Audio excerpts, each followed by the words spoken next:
the United States Senate just blocked the renewal of its own spy powers. Let that sink in. America's surveillance apparatus, the tools used to track foreign threats and domestic national security cases, is now in legal limbo because Senate Democrats refuse to extend the FISA authority, and the reason they blocked it is explosive. Trump has nominated a personal loyalist with zero intelligence experience to run the entire U.S. intelligence community and reportedly wants him to begin firing employees on day one.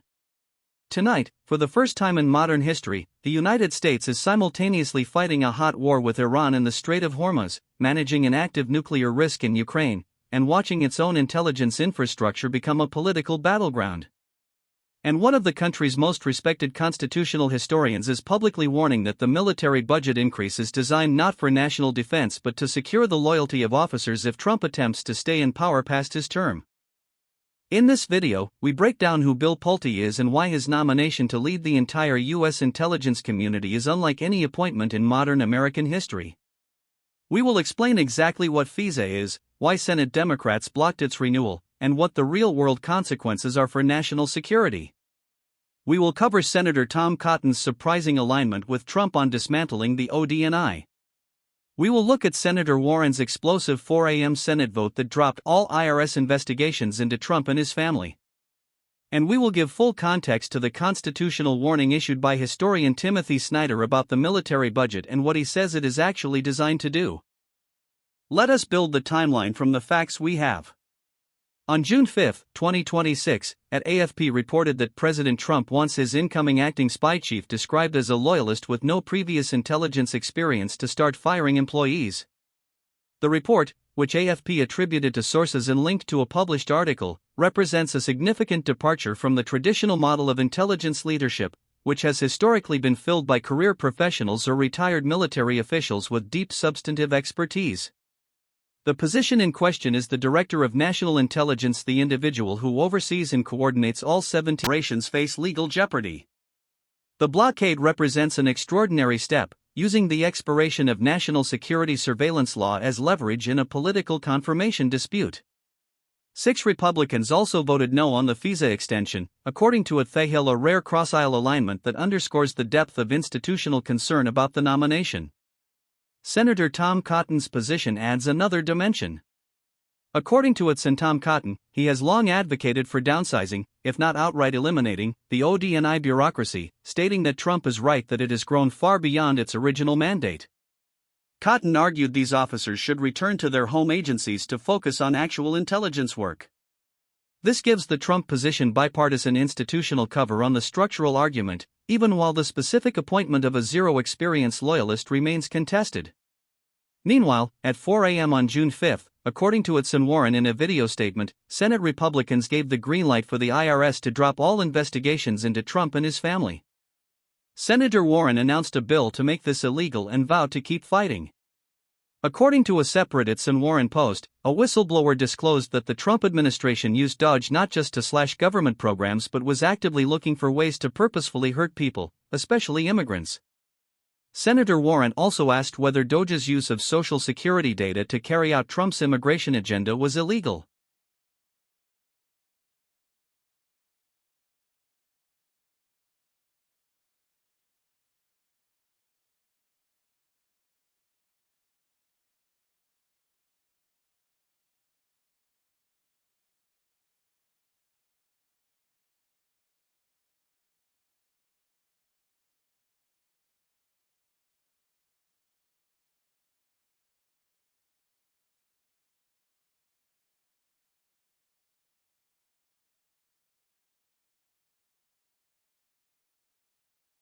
To understand the true significance of what is happening, we need to step back and look at the full architecture of these events together. The first question many viewers are asking is, why does it matter that the new DNI has no intelligence experience? Is this just political criticism, or is there a substantive national security risk?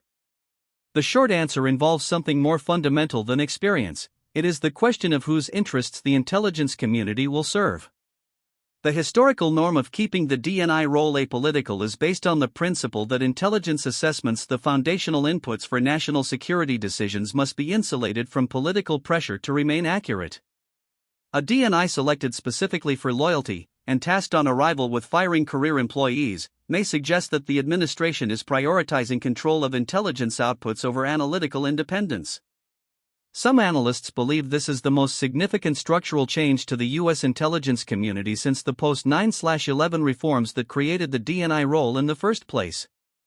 A second pressing question is, what does it mean for American national security that FISA authority is now in limbo? On that front, the practical consequences are real. FISA warrants authorize surveillance of foreign agents and certain domestic counterterrorism targets. Without renewal, existing surveillance operations may face legal challenges, and new warrants may be blocked.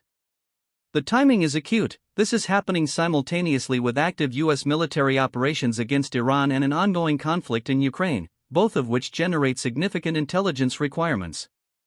The most provocative analytical framing in this story comes from historian Timothy Snyder, who argued publicly that Trump's proposal to increase the military budget by nearly 50% is, in his words, a bribe to officers and soldiers so that they will side with him when he tries to overthrow the Constitution and stay in power indefinitely.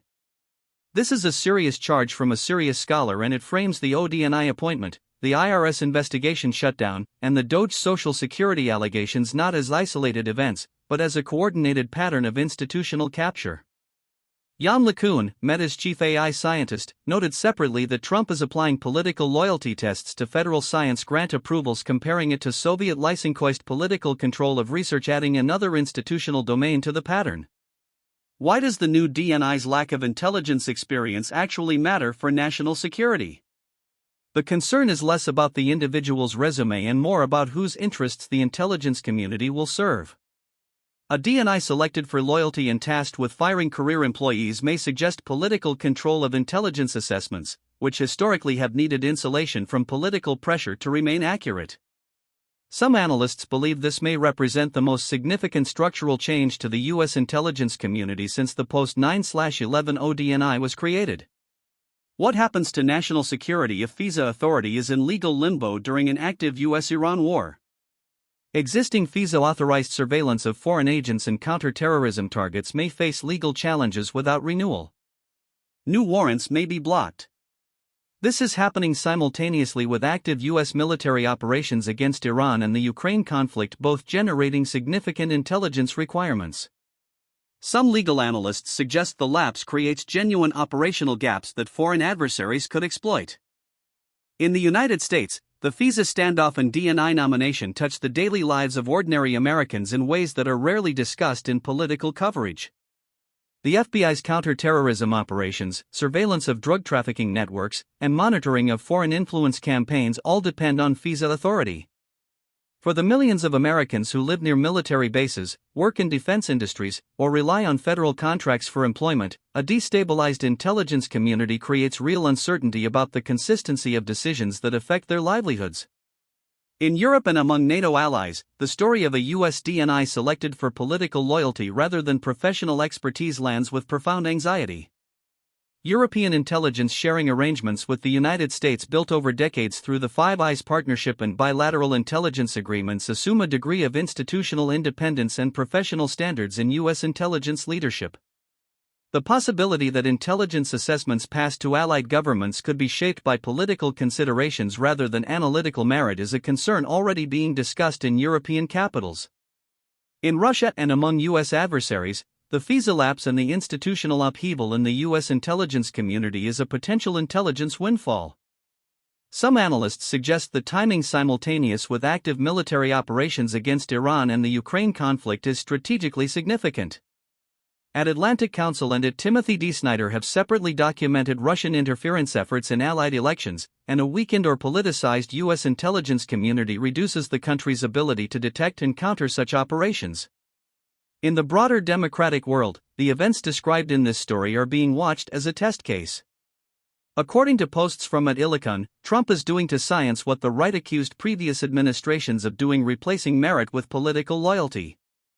That principle, applied simultaneously to intelligence leadership, IRS investigations, and science funding, represents a pattern that democratic institutions in other countries will be studying carefully as a model or a warning. To be fair to the administration's position and its supporters in the Senate, the strongest version of the argument for restructuring the ODNI deserves a full hearing.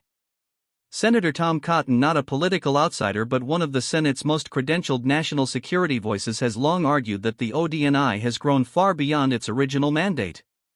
His argument is substantive. The post-9/11 intelligence reform created a large coordinating bureaucracy that, in his view, has added administrative overhead without proportionate intelligence value.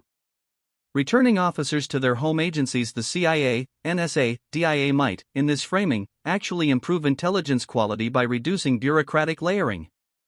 The administration's argument on DOJ and government efficiency is also internally coherent, that bloated federal bureaucracies waste taxpayer money, that fraud in programs like Medicaid is real and documented, and that career civil servants who resist reform are protecting institutional interests rather than the public. On the FISA question specifically, some civil libertarians have argued for years that FISA authority itself is too broad and should be reformed or constrained, meaning the Senate Democrats' blockade, whatever its political motivation, may produce a policy outcome that privacy advocates across the political spectrum have sought for 2 decades. According to Hill, 6 Republicans also voted no on the FISA extension, suggesting the concerns about surveillance overreach are not purely partisan. Here is what will determine everything: the 17 agencies of the U.S. intelligence community know more about what is happening in Iran, Ukraine, China, and inside America's own adversarial networks than anyone in Congress or the public does. If the person directing all of that intelligence is chosen for loyalty rather than expertise and empowered to fire anyone who disagrees, the question is not what we will see. It is what we will never see. Tell us in the comments, is restructuring the ODNI a legitimate national security reform? Or does the loyalty-first appointment model represent something more dangerous? Drop your take, hit like if you think this story deserves more coverage than it's getting, and subscribe. We cover every development in the institutional story of American democracy.